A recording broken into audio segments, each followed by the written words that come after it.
परमेश्वर का इच्छा यह है हर एक प्राणी बचाए जाए।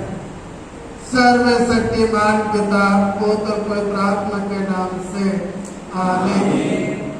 हे जीवते महान अनुग्रह कर पिता परमेश्वर, जब हम मनुष्य जाति पापी ही थे, तूने हम सबों को बचाने के लिए अपना पुत्र यीशु मसीह को इस संसार में भेजा और उनके क्रूस बलिदान के द्वारा हम सबों को बचा लिया है। हे प्रभु, तेरा धन्यवाद करते हैं और धन्यवाद देते हैं आज के पवित्र दिन के लिए। हे प्रभु, हम प्रार्थना करते हैं कि हमें एक के जीवन में अपनी आत्मा की अगुवाई से परिपूर्ण कर, ताकि हमें आत्मा में होकर तेरी आराधना, स्तुति और महिमा करें। और दयालु पिता परमेश्वर, हम निरंतर तेरे महिमा करते रहें और तेरे आशीष को अपने जीवन में प्राप्त कर सके। हमारे प्रभु यीशु क्रिस्त के द्वारा आमीन। हम लोग गीत गाएंगे।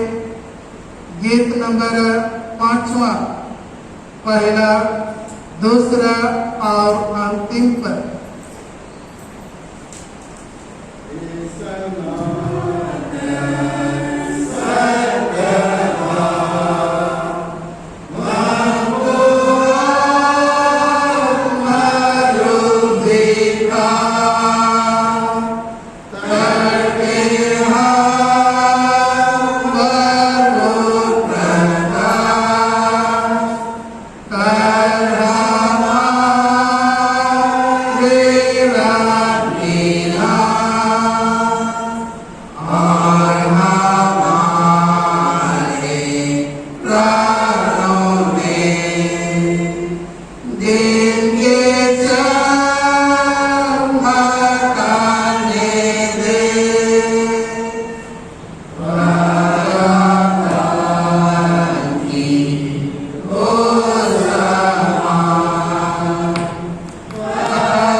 क्योंकि वह खारा निकालकर जीवन का वह मुकुट पाएगा, जिसकी प्रतिज्ञा प्रभु ने अपने प्रेम करने वालों को दी है।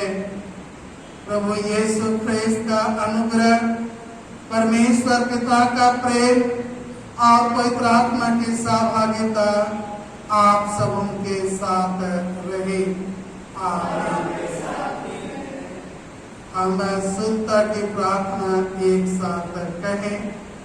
हे सर्वशक्तिमान परमेश्वर, तेरे सम्मुख के द्वार खुले हैं वो सब विलास हमको जानता है, आंखों से कोई भी ले चुका नहीं है।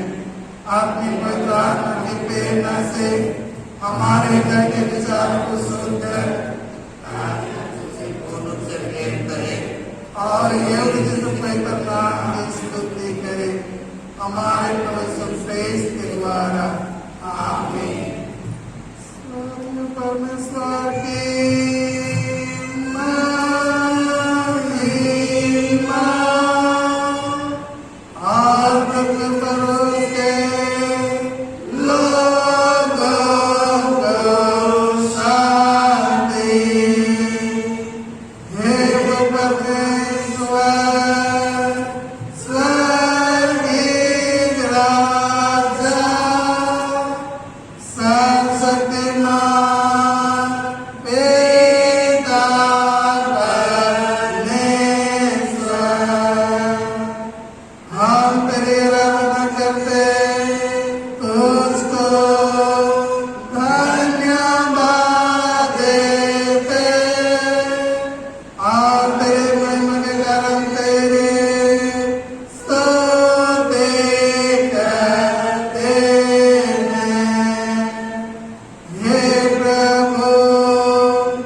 तूने सब जाति के मनुष्यों को ये दिलों से सारे पृथ्वी पर वास करने के लिए उत्पन्न किया और अपने धन्य पुत्र को इसलिए भेजा कि जो दूर है और जो निकट है दोनों का मेल का प्रचार करे।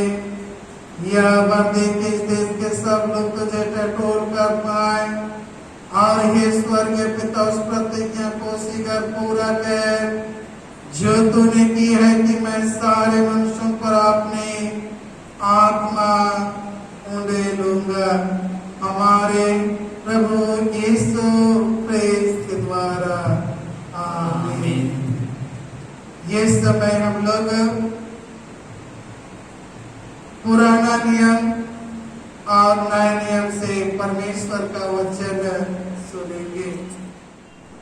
अभी का ठहराया गया पहला पाठ वचन दिया गया है पुराने नियम के व्यवस्था विवरण की पुस्तक उसका 13 अध्याय का 1 से 5 पद।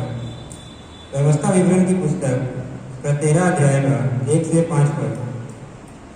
यदि तेरे बीच कोई भविष्यवक्ता या स्वप्न देखने वाला प्रकट होकर तुझे कोई चिन्ह या चमत्कार दिखाए और जिस चिन्ह या चमत्कार को प्रमाण ठहराकर वह तुझसे कहे आओ हम पराये देवताओं के अनुयायी होकर जिनसे तुम अब तक अनजान रहे उनकी पूजा करें, तब तुम उस भविष्यवक्ता या स्वप्न देखने वाले के वचन पर कभी कान न धरना, क्योंकि तुम्हारा परमेश्वर यहोवा तुम्हारी परीक्षा लेगा, जिससे ये जान ले कि ये मुझसे अपने सारे मन और सारे प्राण के साथ प्रेम रखते हैं या नहीं।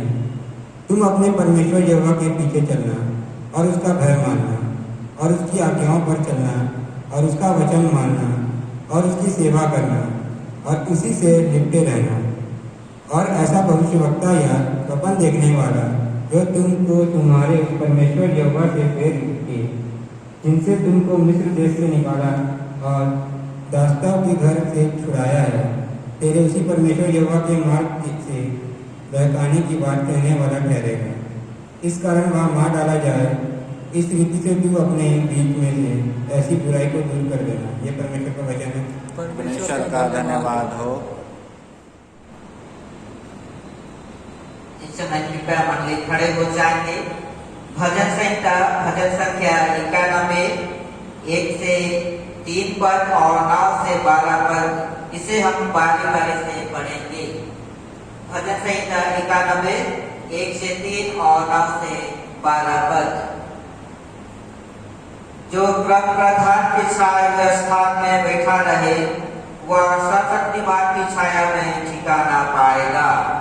मैं यहोवा के विषय कहूँगा, वह मेरा शरण स्थान और गढ़ है, वह मेरा परमेश्वर है, मैं उस पर भरोसा रखूंगा। वह तुझे बहरिए के जाल से और महामारी से बचाएगा। हे यहोवा, तू मेरा शरण स्थान ठहरा है, तूने जो परम प्रधान को अपना धाम मान लिया है। इसलिए कोई विपत्ति तुझ पर ना पड़ेगी, ना कोई दुख तेरे डेरे के निकट आएगा, क्योंकि वह अपने दूतों को तेरे निकट आज्ञा देगा कि जहाँ कहीं तू जाए वे तेरी रक्षा करे। वे तुझको हाथों हाथ उठा लेंगे, ऐसा ना हो कि तेरे पाँव में पत्थर से ठेस लगे। पिता के पुत्र के पवित्र आत्मा की महिमा हो, जैसे आदि में आप है और सदा होती रहेगी। आमीन। आज का ठहराया गया दूसरा पाठ वचन दिया गया है कुरिन्थियों के नाम पौलुस प्रेरित की पहली पत्री का 8वां अध्याय 1 पद से अंतिम पद तक। 8वां अध्याय 1 पद से अंतिम पद तक। अब मूर्तियों के सामने बलि की हुई वस्तुओं के विषय में हम जानते हैं कि हम सबको ज्ञान है। ज्ञान घमंड उत्पन्न करता है, परंतु प्रेम से उन्नति होती है। यदि कोई समझे कि मैं कुछ जानता हूँ तो जैसा जानना चाहिए वैसा अब तक नहीं जानता, परंतु यदि कोई परमेश्वर से प्रेम रखता है तो परमेश्वर उसे पहचानता है। तब मूर्तियों के सामने बलि की हुई वस्तुओं के खाने के विषय में हम जानते हैं कि मूर्ति जगत में की हुई वस्तु नहीं और एक को छोड़ और कोई परमेश्वर नहीं। यद्यपि आकाश में और पृथ्वी पर बहुत से ईश्वर कहलाते हैं, जैसा कि बहुत से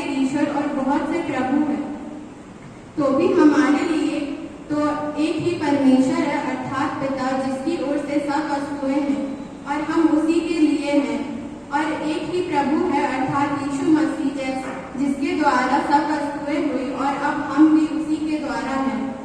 पर सबको यह ज्ञान नहीं, परंतु कुछ तो अब तक मूर्तियों को कुछ समझने के कारण मूर्तियों के सामने बलि की हुई वस्तुओं को कुछ समझकर खाते हैं और उनका विवेक निर्मल होने के कारण अशुद्ध हो जाता है। भोजन हमें परमेश्वर के निकट नहीं पहुंचाता। यदि हम ना खाए तो कोई कुछ हानि नहीं, और यदि खाए तो कुछ लाभ नहीं। परंतु सावधान, ऐसा ना हो कि तुम्हारी यह स्वतंत्रता कहीं निर्बलों के लिए ठोकर का कारण हो जाए। क्योंकि यदि कोई तुझे ज्ञानी को मूर्ति के मंदिर में भोजन करता देखे तो वह निर्बल जन हो, तो क्या उसका विवेक को मूर्ति के सामने बलि की हुई वस्तुएं खाने का साहस न हो जाएगा। इसी रीति से तेरे ज्ञान के कारण यह निर्बल भाई जिसके लिए मसीह मरा नष्ट हो जाएगा। इस प्रकार भाइयों के विरोध अपराध करने से और उनके निर्बल विवेक को चोट पहुंचाने से मसीह के विरोध में अपराध करते हो। इसी कारण यदि भोजन मेरे भाई को ठोकर खिलाए तो मैं कभी किसी रीति से मांस न खाऊंगा, ना हो कि अब भाई के लिए ठोकर का कारण बनूं। ये परमेश्वर का वचन है।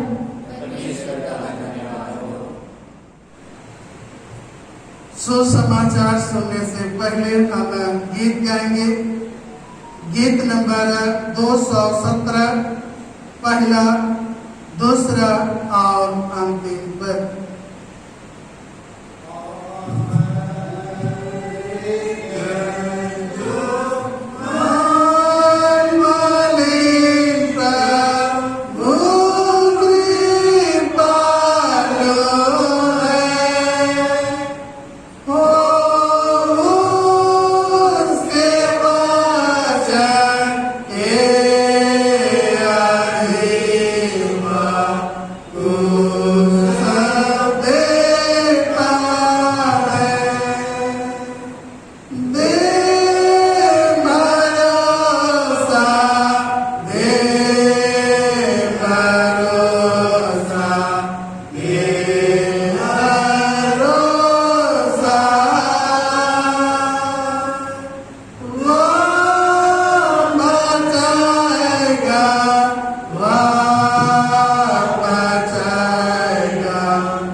प्रभु आप लोगों के साथ रहिए। सुसमाचार पवित्र मत्ती रचित सुसमाचार और उसके 18 अध्याय में लिखा है और 7वें पद से सुसमाचार आरंभ होता है।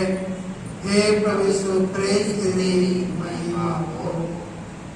मत्ती रचित सुसमाचार 18 अध्याय 7वें पद से आगे। ठोकरों के कारण संसार पर है, ठोकरों का लगना आवश्यक है, पर है उस मनुष्य पर जिसके द्वारा ठोकर लगती है। यदि तेरा हाथ या तेरा पांव तुझे ठोकर खिलाए तो वो से काट कर फेंक दे।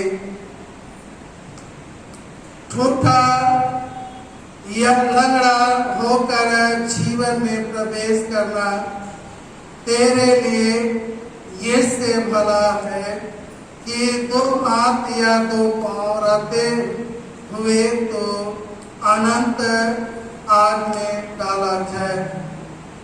यदि तेरी आंख तुझे ठोकर खिलाए तो उसे निकाल कर फेंक दे। काना होकर जीवन में प्रवेश करना तेरे लिए इससे भला है कि 2 आंख रहते हुए तो नरक की आग में डाला जाए। देखो तुम ये छोटों में से किसी को तुच्छ ना जानना, क्योंकि मैं तुमसे कहता हूँ कि स्वर्ग में उनके दूत मेरे स्वर्गीय पिता का मुंह सदा देखते हैं। क्योंकि मनुष्य का पुत्र खोए हुओं को बचाने आया है। तुम क्या सोचते हो? यदि किसी मनुष्य की 100 भेड़ें हो और उनमें से एक भटक जाए तो क्या वह 99 को छोड़कर और पहाड़ों पर जाकर उस भटकी हुई को ना ढूंढेगा? और यदि ऐसा हो कि उसे पाए तो मैं तुमसे सच कहता हूँ कि वह उन 99 भेड़ों के लिए जो भटकी नहीं थी इतना आनंद नहीं करेगा जितना कि वह ये से भेड़ के लिए करेगा। ऐसा ही तुम्हारे पिता की जो स्वर्ग में है यह इच्छा नहीं कि इन छोटों में से एक भी नाश हो। या यीशु ख्रिस्त का सुसमाचार है। तेरी स्तुति हो। आइए हम प्रार्थना करें। जीवित महान पिता परमेश्वर आपको धन्यवाद करते हैं पुनः आपके भवन में आकर के और इससे ऑनलाइन के माध्यम से आपकी आराधना कर पाते हैं और आपकी उपस्थिति में पिता परमेश्वर आज है वचन की सेवकाई में जाते हैं और वचन की मनन चिंतन करने जा रहे हैं। हमारी अगुवाई कीजिए और पिता परमेश्वर पवित्र आत्मा से हम को भर दीजिए ताकि आज के वचन पर हम बातचीत कर सके, मनन कर सके और नई शिक्षा हम ग्रहण करके उस वचन के अनुसार हम चलने वाले हो सके और पिता परमेश्वर हम आशीष प्राप्त कर सके हमारे प्रभु यीशु ख्रिस्त के द्वारा। आमीन। परमेश्वर का धन्यवाद करते हैं कि हम इस समय इस संकट के घड़ी में परमेश्वर ने हमें सुंदर जीवन दिया है और इस पवित्र दिन में हम सबों को ले पहुंचाया है और हम उसकी आराधना कर पाते हैं। आज पवित्र आत्मा के अवतरण के पश्चात 18वां प्रभुवार है और आज हम मनन करें आज के वचन हमने सुना और उस तीनों पाठ हमने सुना, उस वचन को मिला करके एक थीम बनता है और उस विषय पर हम मनन करें, क्योंकि याकूब के पत्री वचन में लिखा है, धन्य है वह मनुष्य जो परीक्षा में स्थिर रहता है, क्योंकि वह खरा निकलकर जीवन का मुकुट पाएगा, जिसकी प्रतिज्ञा प्रभु ने अपने प्रेम करने वालों से की है। याकूब 1:12 पद में यह कहता है। अब आइए हम परीक्षा और परमेश्वर कैसे बचाता है लोगों को, इस विषय पर हम चर्चा करें और आज के विषय के अनुसार हम मनन करें। आज का विषय है, जो भी हमें परीक्षा का सामना करना पड़ता है तो भी परमेश्वर की इच्छा यह है कि सब प्राणी बचाए जाए। परमेश्वर हमें परीक्षा का सामना करने के लिए अवसर देता है और करना भी पड़ता है, और परमेश्वर तो भी उनकी इच्छा है सब प्राणी बचाए जाएं। आज की सवाल वचन में हमने सुना कि धन्य वह मनुष्य जो परीक्षा में स्थिर रहता है और वह उस परीक्षा में खरा निकलकर जो पार करता है वह जीवन का मुकुट प्राप्त करता है। मसीह में प्रियो, आइए परीक्षा जो कि इस इंग्लिश वर्जन में ट्रांसलेशन किया गया है टेम्पटेशन, जो एग्जाम वाला परीक्षा नहीं, टेम्पटेशन, और इसका मतलब आप जानते हैं कि टेम्पटेशन का मतलब है प्रलोभन करके किसी को परीक्षा करना। तो वही परीक्षा के बारे में परमेश्वर का वचन कहता है। तो किस प्रकार की परीक्षा हमें सामना करना पड़ता है, और बाइबल में भी हम पाते हैं, बाइबल में भी वर्णन है परीक्षा, टेम्पटेशन। इस प्रकार हमें शैतान परीक्षा में डालता है।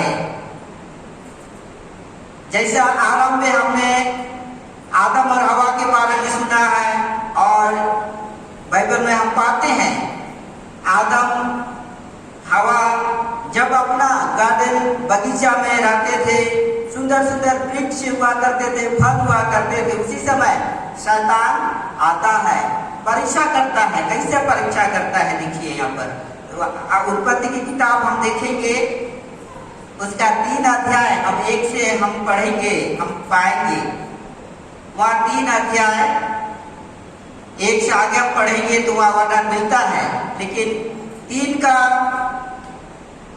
अध्याय 4 पद में लिखता है कैसे परीक्षा करता है। प्रलोभन का परीक्षा शैतान करता है हवा को। यह लिखता है,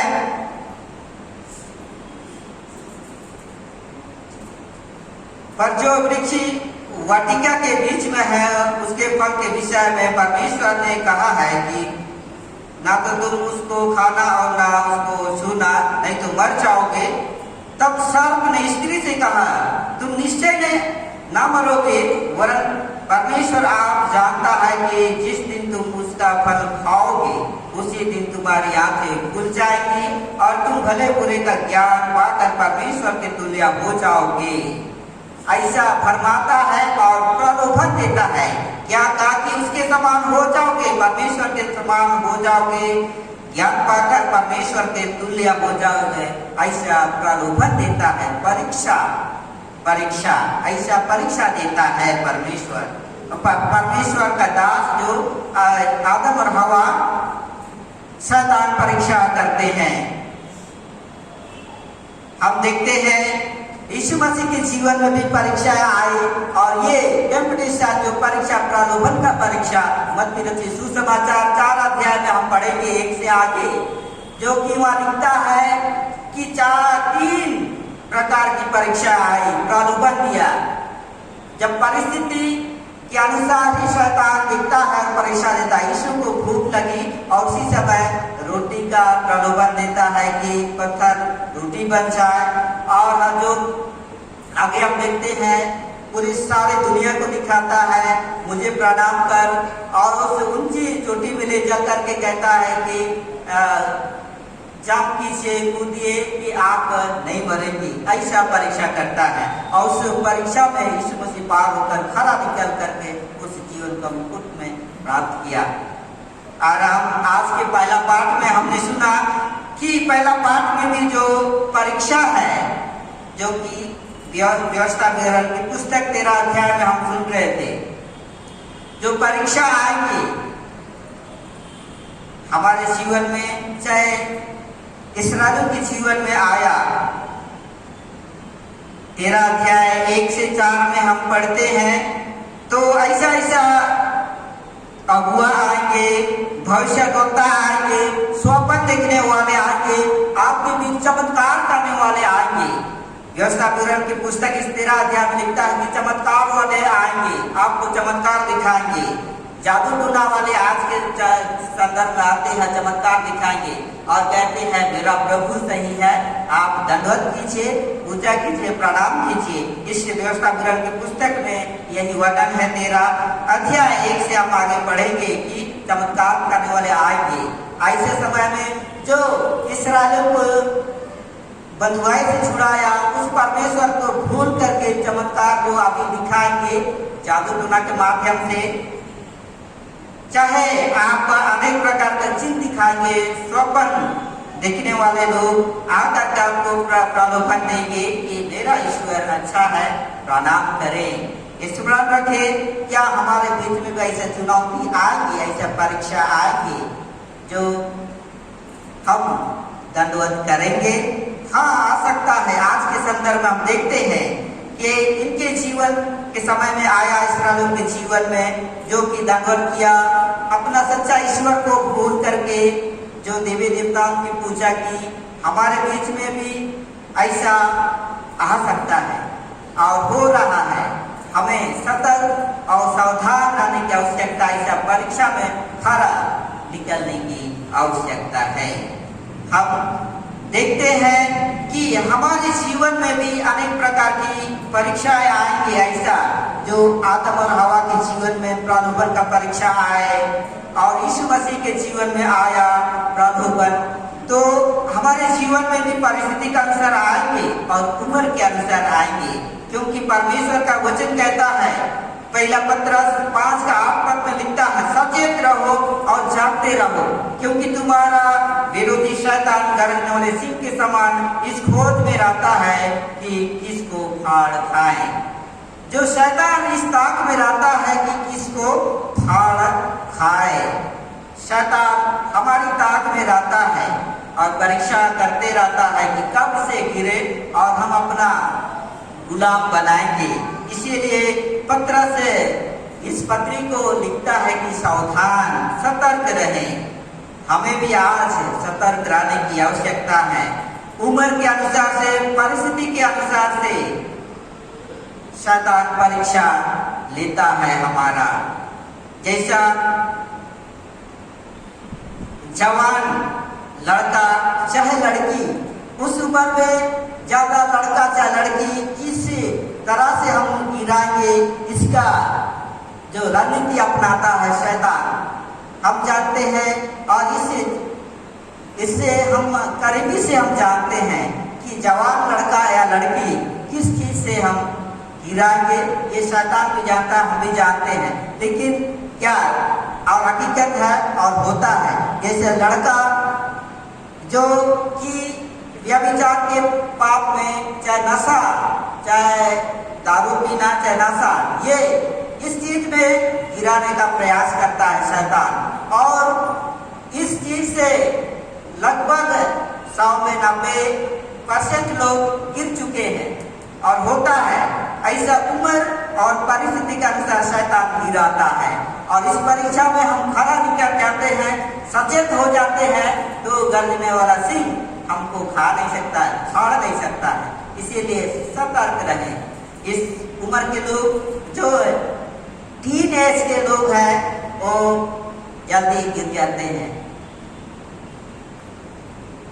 जो 11 से 22-25 के बीच का एज, 33 तक का लोग, अवश्य इससे जो कि लड़का लड़की लोग व्यभिचार के काम में गिर जाते हैं, शैतान फंसा देते हैं और अपना गुलाम बना देते हैं। ऐसा परीक्षा हम बुजुर्ग लोग, शादीशुदा लोग, क्या वो लोग भी हम देखते हैं, शादी होने के बाद कभी कभी पैसा का आवश्यकता हो जाता है, परीक्षा जो अपना परिवार को चलाने के लिए। और ऐसा समय हो जाता है, कोई तो सर्विस करते हैं या कोई जॉब करने वाले लोग भी इतना रुपया दीजिए या मेरे लिए इस काम जो गलत काम करवाते हैं और पद और पैसा का प्रलोभन दे करके आपको परीक्षा में गिराएंगे। पैसा पद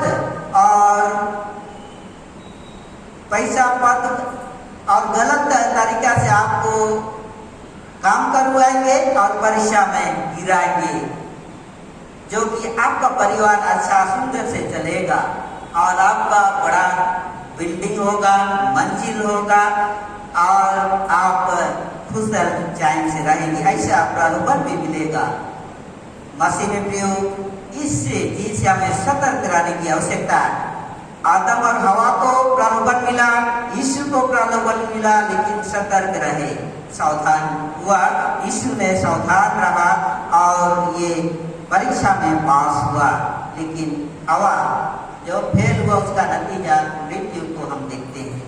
हमें भी ज्यादातर आज से हम देखते हैं पैसा, पद और युवा लोग नशा और व्यभिचार इस चीज में गिरते जा रहे हैं और इसके कारण बेरोजगार बढ़ते जाता है। और कहते हैं कि हमने इतना पढ़ाई लिखाई के डिग्री लिए लेकिन बेरोजगार हैं। लेकिन मसीह में प्रियो, इस चीज से हम ऊपर उठ करके आगे बढ़े, परमेश्वर के वचन के अनुसार, जो कि सचेत रहे, जागते रहने के लिए, क्योंकि विरोधी शैतान तो हमें खाने के लिए गरज रहा है। इसीलिए मसीह में प्रियो, माता पिताओं, भाई बहनों, जवान, युवा युवतियों, सतर्क रहने की आवश्यकता है। हमें परीक्षा अवश्य सामना करना पड़ेगा, परिस्थिति और उम्र के अनुसार ये परीक्षा सामना करना पड़ेगा। आज हम देखते हैं इस परीक्षा जो हमारे जीवन में होते रहता है और आते हैं। आज हम सुसमाचार में भी सुन रहे थे परीक्षा के बारे में कि मत्ती रचित सुसमाचार 18 अध्याय जो परीक्षा कैसा आता है, और यहाँ पर वर्णन है आँख के बारे में, पैर के बारे में, हाथ के बारे में। क्या हाथ पाप करता है या हाथ के द्वारा चोरी होता है, चोरी करते हैं, हाथ को काट दें, यह लिखता है मत्ती रचित सुसमाचार में। और आँख के द्वारा जो आप आँख से देखते हैं, आँख देख करके ऐसा आँख ही आपको दिखाता है उस चीज बहुत सुंदर है और उसको मैं चुरा दूं या उसका मैं बुराई कर लूं, जिसके कारण आपका जीवन जो नरक में डाल सकता है। उससे अच्छा है कि आप उस आँख को निकाल करके फेंक दे, जिससे आपको आनंद जीवन मिलेगा। लेकिन यहाँ कहता है कि उससे अच्छा है कि आप दो आँख से आप देखते हैं और देखते हुए भी आप पाप करते हैं, उससे अच्छा आप उस आँख को निकाल दें। कि आप निकालेंगे नहीं, तो हमें हमारे बीच में सब चीज आएंगे, बुराई हो अच्छाई हो, हमें पहचानने की आवश्यकता है। ना अपने आँख को निकालने की आवश्यकता है, ना अपने हाथ को काट डालने की आवश्यकता है। हमें पहचानने की आवश्यकता है और हमें पहचानना होगा। कैसे पहचानेंगे? इस वचन को, परमेश्वर के वचन को अपने जीवन में ग्रहण करके और हर एक दिन वचन में बने रहें, परमेश्वर में बने रह करके हम सच्चाई और बुराई को हम जान करके, परख करके हम बुराई को अलग करें और सच्चाई जो सत्य को अपने जीवन में अमल करके हम पहचान सकते हैं और परमेश्वर के पीछे हम हो सकते हैं और हम खरा निकल करके उस जीवन का मुकुट पा सकते हैं और हम परीक्षा में स्थिर रहें। परीक्षा के समय हम धीरज धरें, खुशी के समय हम परीक्षा में बड़े लोगों की सहायता करें। खुशी के समय जो परीक्षा में पड़े लोगों की सहायता करें और हम परीक्षा में पड़ जाते हैं तो धीरज धरें। मसीह में प्रियो, धीरज धरें। परीक्षा में हम पढ़ते हैं तो हम धीरज धरें और प्रभु से प्रार्थना करें और सतर्क रहें। यही बचने का उपाय है। हम आगे देखते हैं, आपके द्वारा किसी को ठोकर ना लगे, आपके द्वारा किसी को ठोकर ना लगे, हमारे द्वारा किसी को ठोकर ना लगे। क्योंकि आज के सुसमाचार में भी सुन रहे थे कि किसी को ठोकर का कारण आपके द्वारा, हमारे द्वारा किसी को ठोकर का कारण हो जाएगा तो पाप हो जाता है। कि सुसमाचार में भी यही लिखता है कि किसी का ठोकर का कारण ना बने। जैसे आप पाप करते हैं आपको देख करके, और जो विश्वासी जन, विशेष करके आपका लिखता है कि जो नए विश्वासी जन लोग आते हैं और जो निर्बल कमजोर लोग रहते हैं और आप उन लोगों के बीच में, उन लोगों के दिखावा में आप गलत करते हैं, गलत काम करते हैं, उनका विश्वास और कमजोर हो जाता है और उसके ठोकर का कारण बन जाते हैं और वहाँ पर आप भी पाप कर जाते हैं। ऐसा पाप भी हमारे बीच में आता है। परीक्षा उस पाप, ऐसा पाप से भी बचें। इस सुसमाचार में यही कहता है। जो पहला थिमुथियुस 2 और 4 और 6 पद में लिखता है कि जो यह चाहता है कि सब मनुष्यों का उद्धार हो, सब मनुष्यों का उद्धार हो, लेकिन हमारे कारण जो एक दूसरा कोई का नाश हो जाता है तो हमारे लिए बड़ा पाप है। इसीलिए सुसमाचार, मत्ती रचित सुसमाचार जो 18 अध्याय हम दूसरा खंड से हम सुन रहे थे, वहाँ पर लिखा है कि ठोकर का कारण ना बने। 6 और 7 पद में हमने सुना कि ठोकर के कारण संसार पर है, ठोकर का लगना अवश्य है, आए उस पर, उस मनुष्य पर जिसके द्वारा ठोकर लगती है। जो जिसके द्वारा ठोकर दूसरों को खिलाते हैं उस मनुष्य के लिए है। इसीलिए हमें ऐसा कदम ना उठाएं किसी को चोट पहुंचे हमारे चलते। और इसीलिए पौलुस भी लिखता है या वर्णन करता है कि खाने पीने के बारे में कि मूर्तियों के आगे चढ़ा हुआ भोजन वस्तु पर को ना खाना, लेकिन खाने से किसी को स्वर्ग राज्य, खाने की वस्तु से किसी को अशुद्ध नहीं करता है और ना खाने से आपको स्वर्ग पहुंचाता है, लेकिन उस चीज को किसी का ठोकर का कारण ना बने, इसी मत को सहमत देता है कि किसी मनुष्य को ठोकर ना हो, इसीलिए सावधान रहे, ऐसी चीजों को दूसरों के सामने ना खाएं। तो मसीह में प्रियो, ऐसा परीक्षा भी हमारे बीच में आएंगे और आते होंगे और ऐसा समय में भी हमें सचेत रहने की आवश्यकता है और सतर्क रहने की आवश्यकता है। हम आगे देखते हैं, दूसरा हम आगे पॉइंट में हम देखते हैं दुख और संकट से परमेश्वर बचाता है। दुख और संकट से परमेश्वर बचाता है, दुख संकट से बचाता है। दूसरा भाग में विषय के अनुसार से हमने सुना कि परमेश्वर की इच्छा है सब प्राणी बचाया जाए क्या क्या चीज से बचाता है। आज के पाठ के अनुसार दुख और संकट से बचाता है। भजन संहिता हम सुन रहे थे 91, 3, 9 और 10, 12, 15 में पढ़ेंगे तो वह लिखता है कि ऐसा महामारी से बचाएंगे, दुख संकट से बचाएंगे और नाश होने से बचाएंगे। भजन संहिता 91, 3, 9 और 10 और 12 पद में लिखता है कि बचाएंगे दुख संकट में और पुकारेंगे। ऐसे संकट समय आप पुकारेंगे, आपके संग में रहूंगा। और सब प्राणी बचाए जाए, जो उद्धार के बारे में लिखता है। पाप की मृत्यु से बचाना, परमेश्वर की इच्छा है पाप की मृत्यु से बचाना सबका। तो कैसे बचाता है और देखते हैं परमेश्वर का उद्देश्य क्या। सच में बचाना चाहता है परमेश्वर, आनंद जीवन देना चाहता है, आनंद जीवन देना चाहता है। पहला तीमुथियुस 2, 4 और 6 पद में लिखता है कि परमेश्वर की इच्छा यह है कि सब प्राणी बचाए जाए।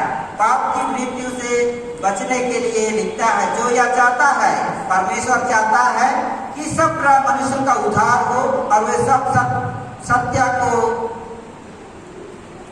को भली भांति पहचान ले, जिसने अपने आप को सबके छुटकारे का दान में दे दिया।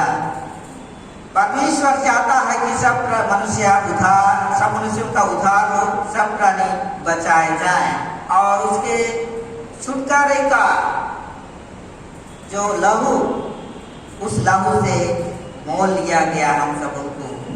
तीमुथियुस लिखता है अपने पत्री में।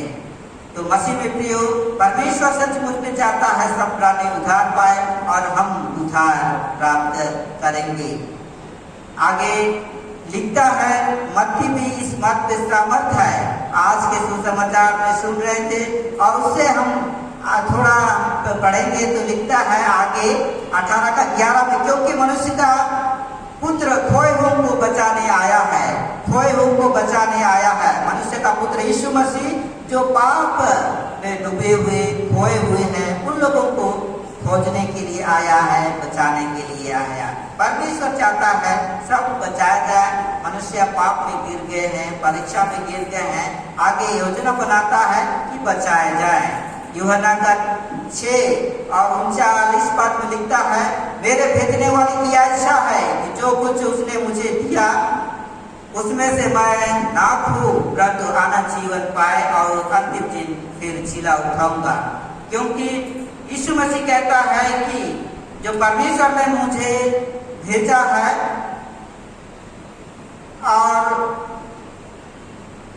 उसकी इच्छा यह है कि उसने मुझे दिया है और जो चराने के लिए उनको दिया गया है उसको एक भी खो ना खो, परंतु वह आनंद जीवन पाए और अंतिम दिन फिर उसको जिला उठाऊंगा। परमेश्वर इस प्रकार की योजना करता है और हमारे लिए ये वचन है, ना सिर्फ उन चेलों के लिए, मसीह में प्रियो, हमारे लिए भी ये वचन है।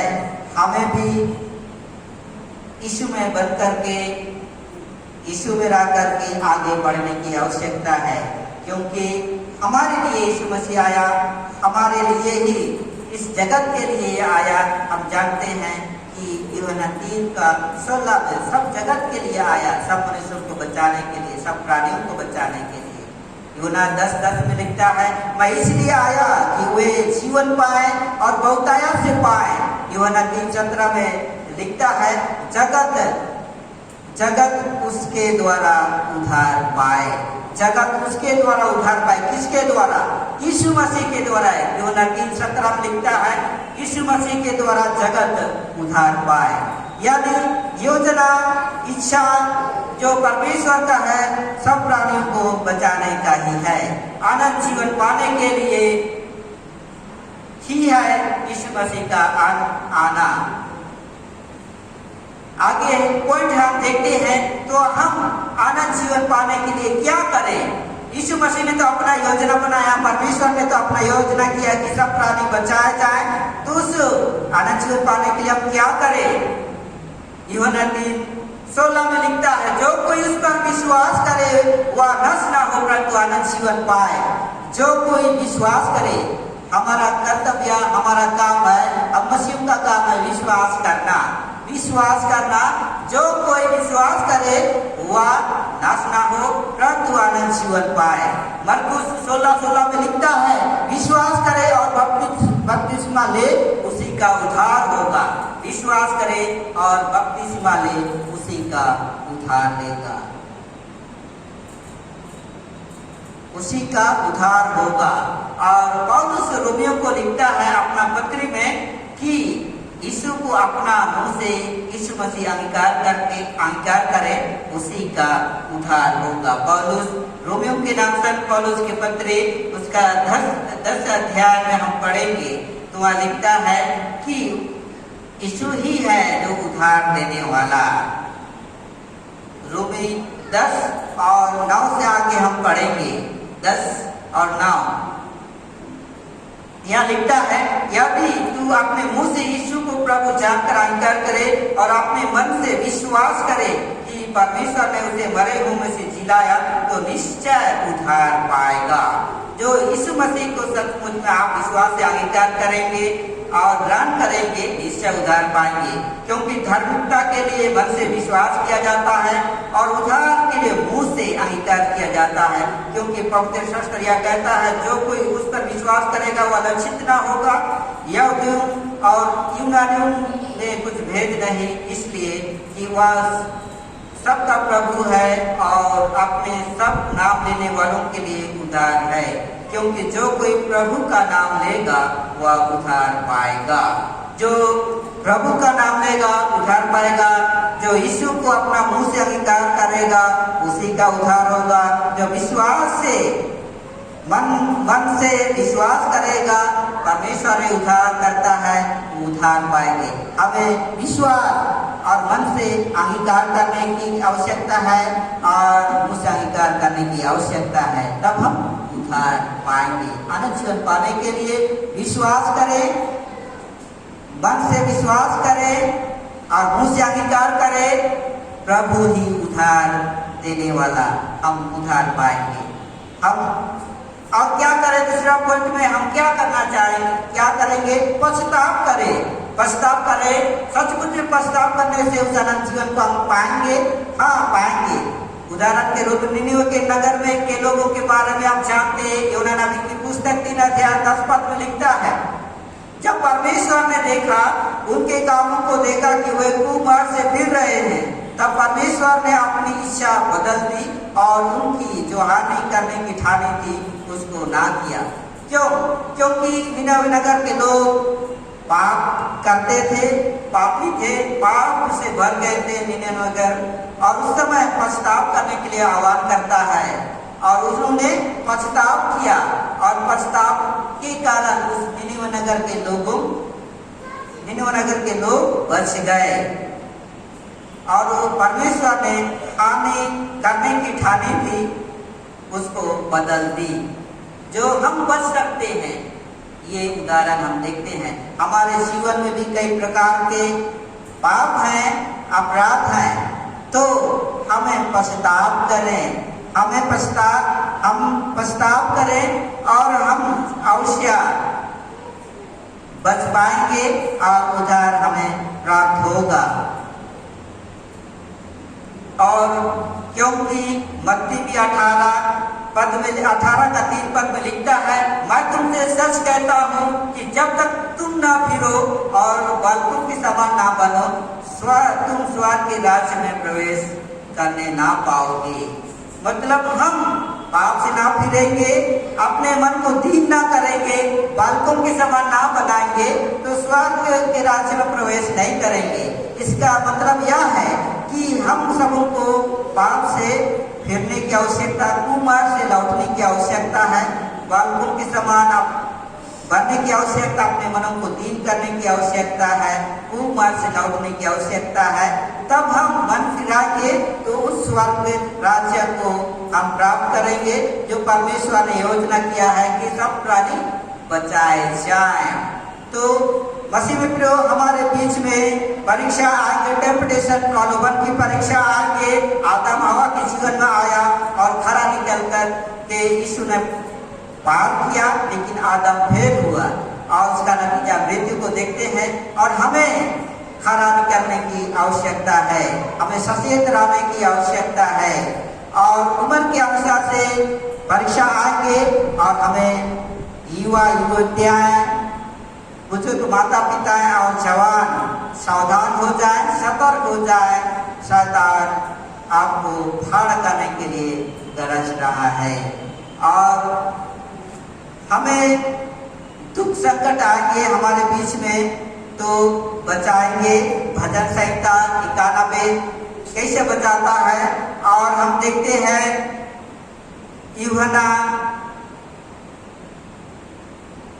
3 और 16 पर सबों के लिए जो जगत से प्रेम किया और हम सबों को बचाया, हम पछताव करें और आनंद जीवन को प्राप्त करें। परमेश्वर इस वचन के द्वारा बहुत ऐसे आशीष प्राप्त करें। सर्वशक्तिमान परमेश्वर पिता, पुत्र, पवित्र आत्मा के नाम से आमीन। आइए हम लोग अपने विश्वास की घोषणा प्रेरितों के विश्वास वचन के द्वारा एक साथ करें। खड़े हो जाएं। मैं सर्वशक्तिमान पिता, स्वर्ग और पृथ्वी के सृष्टिकर्ता परमेश्वर पर विश्वास करता हूँ। मैं उसके इकलौते पुत्र हमारे प्रभु ख्रीस्त पर विश्वास करता हूँ। वह पवित्र आत्मा के सामने से गर्भ में आया, अब हमारे मरियम से जन्मा, उसने पंतुस पिलातुस के शासन में दुख होगा, वह क्रूस पर चढ़ाया गया, मारा और गड़ाया गया और मृतकों के लोक में उतरा। तीसरे दिन वह जी उठा, वह स्वर्ग पर चढ़ गया और पिता की बेटी और विराजमान है। वह जीवितों और मृतकों का न्याय करने के लिए आएगा।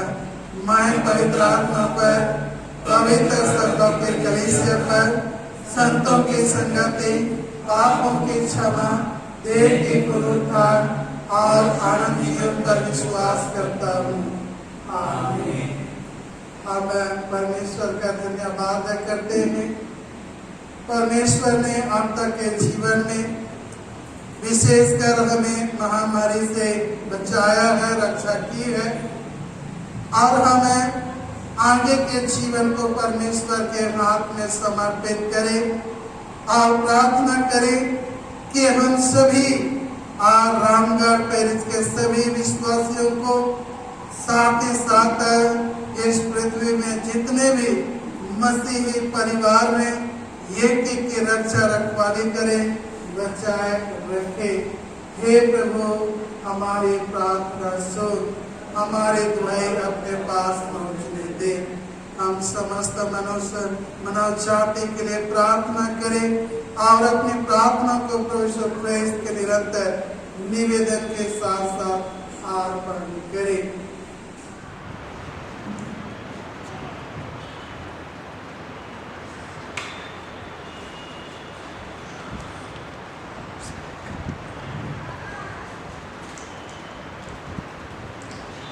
हम प्रार्थना करें।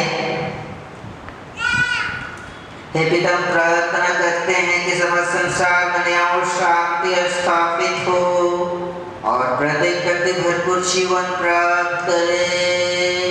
हे दयावान प्रभु,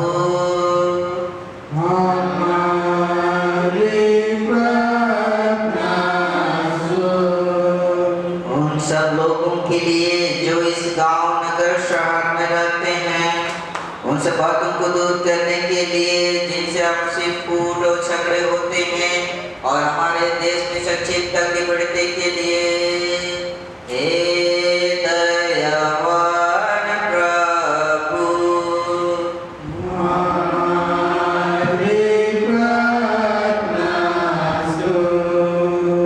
उन सब लोगों के लिए जो कृषि उद्योग अथवा व्यापार में लगे हुए हैं, सब मजदूरों और कारीगरों के लिए और उन सब के लिए भी जो अपनी सेवा से हमारी आवश्यकताओं की पूर्ति करते हैं। हे दयावान प्रभु,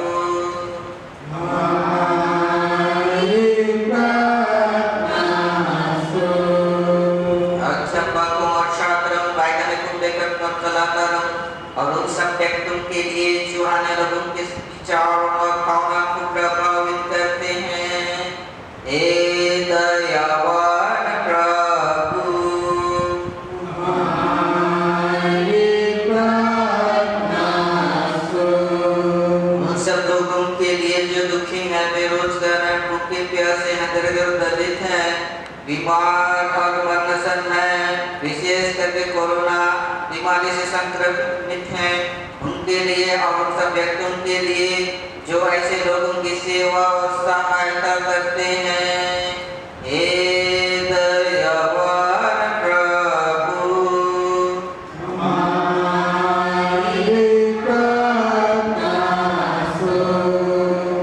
हमारे तथा अन्य देशों के सब शासकों के लिए, विशेषकर हमारे राष्ट्रपति, प्रधानमंत्री, इस राज्य के राज्यपाल और मुख्यमंत्री और उनके लिए भी जो लोगों पर किसी प्रकार का अधिकार रखते हैं। हे दयावान प्रभु,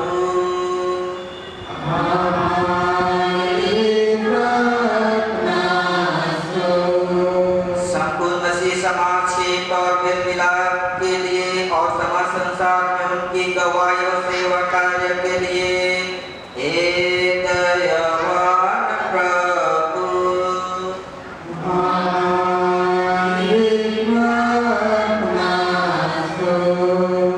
भारत में तेरे समस्त कलीसिया के लिए उसकी परिशुद्धता को, विशेषकर हमारे मॉडरेटर दक्षिण भारत की कलीसिया के मॉडरेटर, मार्कोमा कलीसिया के मेट्रोपॉलिटन, हमारे बिशप, हमारे पुरोहित और तेरे कलीसिया के सामान्य धर्म सेवकों के लिए कि वे सच्चाई और लगन से तेरी सेवा करें। हे दयावान प्रभु,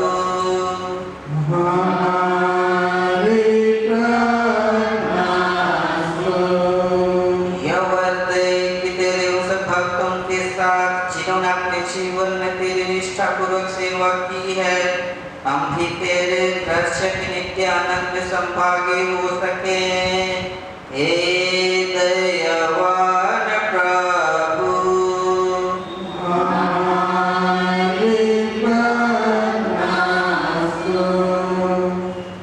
हे स्वर्ग पिता, अपने राज्य को शीघ्र प्रकट कर और हमारी प्रार्थना को सुन। हम तेरे पुत्र अपने प्रभु और उद्धारकर्ता यीशु ख्रीस्त के नाम से मांगते हैं। आमीन।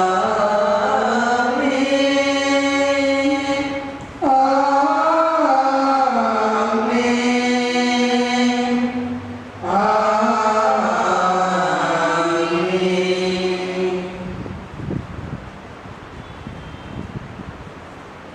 मसीह में प्रिय, हमारे प्रभु यीशु ख्रीस्त ने कहा है, प्रभु हमारा परमेश्वर ही एकमात्र प्रभु है। तो प्रभु अपने परमेश्वर को अपने संपूर्ण मन, संपूर्ण प्राण, संपूर्ण बुद्धि और संपूर्ण शक्ति से प्रेम कर, यह पहली आज्ञा है। दूसरी यह है, अपने पड़ोसी को अपने समान प्रेम कर। इनसे बड़ी और कोई आज्ञा नहीं है। परमेश्वर ने संसार से सब प्रेम रखा तो उसने अपने एकलौता पुत्र यीशु ख्रीस्त दे दिया कि वह हमें पापों से बचाए, स्वर्ग में हमारे लिए निवेदन करता और हमें शाश्वत जीवन में पहुंचाए। इसलिए हम पश्चाताप विश्वास के साथ अपने पापों का अंगीकार करें। हम परमेश्वर की कृपा से उसकी आज्ञा का पालन करने का और सब लोगों के साथ मेल मिलाप और प्रेम से रहने का दिल संकल्प करें। हम इस खंड को एक साथ प्रार्थना करें। हे सर्वशक्तिमान परमेश्वर, हमारे स्वर्ग के पिता, अपने वचन और कर्म से तेरे विरुद्ध और किया है। हमने अपनी आज्ञा के कारण और जानबूझकर की बुराई की है। अध्याय करने में असफलता में इन सब पापों के लिए हम कहते हैं और अंतःकरण से पछतावा करते हैं। तेरे पुत्र यीशु ख्रीस्त ने हमें अपना प्राण दिए, उसी के कारण हमने जो पाप किए उनको क्षमा कर क्या बदले भविष्य में हमें क्षमा कर जीवा करे ताकि तेरे पवित्र नाम की महिमा हो। आमीन। सर्वशक्तिमान परमेश्वर सबको क्षमा करता है। जो अपने साथियों को क्षमा करता सच्चा पश्चाताप करते हैं, वह आप पर दया करे, अपने सब पापों को क्षमा करे और उनसे आपको छुटकारा दे। सब भले कर्म आपको स्थिर और सबल करे और शाश्वत जीवन में बनाए रखे। आमीन। परमेश्वर का धन्यवाद हो। शांति अभिवादन के लिए खड़े हो जाए। हम सब मिलकर प्रेस की देर में हम सब ने एक आत्मा द्वारा हृदय में बपतिस्मा लिया है। हमें यहाँ से कार्य में संलग्न रहे जिनसे शांति मिलती और एक दूसरे का निर्माण होता है। प्रभु की शांति सदा आप सबों के साथ रहे। श्रद्धा और भय के साथ हम अपनी चढ़ावे भेंट प्रभु को अर्पण करें। हमारे उजियाला वंशों के सामने ऐसे चमके कि हमारे कर्मों को देखकर जो पिता के स्वर्ग में है महिमा करे। गीत गाएंगे। गीत नंबर 150 और साथ ही साथ आज भंडारीपन प्रभुवार भी है और जो मसीही महिला संगति जो भंडारी पान के निमित्त जो भंडारी पान दिवस मनाती है वह इस दिवस को स्मरण में अपना भेंट अर्पण करेगी। आइए हम गीत गाएंगे। गीत नंबर 150 पहला और 5वां और 6वें पर।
अपने मोठे खोलकर हमारा पालन पोषण करता है, हमें अपने आशीष से परिपूर्ण करता है।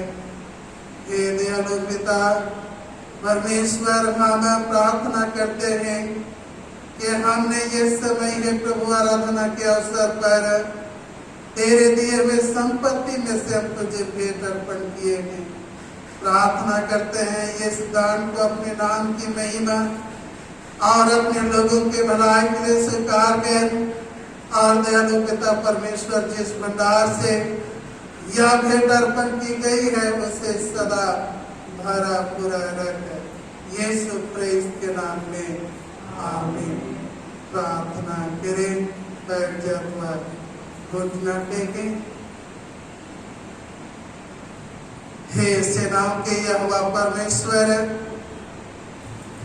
हम तेरा धन्यवाद करते हैं प्रभु कि तूने आज के वचन में हमें सिखाया और जिताया है कि तू ही हमारे रक्षा करने वाला, हमें बचाने वाला है। इसलिए हे दयालु पिता परमेश्वर, हम अपने शरीर के जीवन को, हम जितने इस पेरिस के अंतर्गत जितने भी विश्वासी गण हैं, बुजुर्ग, माता पिता से लेकर बच्चे, हमारे रिश्तेदार, परिजन जो दूर अथवा निकट में हैं, सब हमको तेरे हाथ में सौंप दे। और जैसे तूने प्रतिज्ञा की है कि मेरा हाथ कोई छोटा नहीं जो मुझसे कोई छीन सके, प्रभु प्रार्थना करते हैं हम सभी कोई तेरे उस महान सामर्थ्य हाथ में है। हमें बचाए रख ताकि हम जीवित रहें और अपने जीवन के द्वारा से तेरी महिमा, सेवा, आराधना, स्तुति और गवाही देने वाला बने। हे प्रभु, हम प्रार्थना करते हैं जितने भी हमारे बुजुर्ग माता पिता हैं, बीमार दुखित जन हैं, हे प्रभु उनके लिए प्रार्थना करते हैं कि तुम उन पर अपने अनुग्रह कर आशीष दे और उन्हें स्वास्थ्य और चंगाई प्रदान कर। हमारे बच्चे भाई बहन जो पढ़ते लिखते हैं ऑनलाइन के माध्यम से, प्रभु एक एक को ज्ञान और बुद्धि दे ताकि पढ़ाई में आगे बढ़ते जाएं। हे प्रभु प्रार्थना करते हैं महामारी जो हमारे बीच में है, अभी भी है, हे प्रभु प्रार्थना करते हैं उन सभी विपत्तियों से हम सब की रक्षा कर ताकि हम सुरक्षित रहें और तेरे प्रिय पुत्र यीशु ख्रिस्त के नाम में उद्धार और मुक्ति और अनंत जीवन को प्राप्त कर सके। हे प्रभु जो मसीही सेवा महिला संगति जो भंडारी पाम दिवस मनाती है, प्रभु और उन सभी तेरे दासियों के लिए जो मसीही सेवा महिला संगति में है, हे प्रभु ये कि को तेरे हाथ में सौंपते हैं और उनके द्वारा भी हे प्रभु तेरी सेवा और महिमा हो। जो भी हे प्रभु वेदा अपने भेंट यीशु भंडारी पान दिवस के अवसर पर अर्पण किए हैं, उन्हें तो स्वीकार कर, ग्रहण कर और उन्हें आशीष प्रदान कर। हे दयालु पिता परमेश्वर, हम पुनः आज और आने वाले सप्ताह के सभी जीवन को तेरे समय तेरे हाथ में सौंपते हैं और प्रार्थना करते हैं प्रभु सदा हमारे रक्षक हो, हमें बचाने वाला हो ताकि हे प्रभु हम सुरक्षित रहें। प्रार्थना तेरे बेटे हमारे उद्धारकर्ता यीशु ख्रिस्त के नाम से मांगते हैं, आमीन। हे प्रभु हम पर दया कर, हे प्रभु हम पर दया कर। हे हमारे पिता तू जो स्वर्ग में है, तेरा नाम पवित्र माना जाए, तेरा राज आए, तेरी इच्छा जैसे स्वर्ग में पूरी होती है वैसे पृथ्वी पर भी हो। हमारे दिन भर की रोटी आज हमें दे और हमारे अपराधों को क्षमा कर जैसे हमने अपने अपराधों को क्षमा किया है, और हमें परीक्षा न डाल प्राण को बुराई से बचा, क्योंकि राज प्रक्रम और महिमा आप सर्वदा तेरी ही है, आमीन। परमेश्वर के शांति जो सारे समझ से परे है, परमेश्वर और उसके पुत्र हमारे प्रभु ख्रिस्त के ज्ञान और प्रेम में आप सबों के हृदय और विचारों को सुरक्षित रखे और सर्वशक्तिमान परमेश्वर पिता के, पुत्र के और पवित्र आत्मा की आशीष आप सबों पर आपसे लेकर सदा सर्वदा रहे। आमीन। ईश्वर को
आप लोगों के साथ रहे।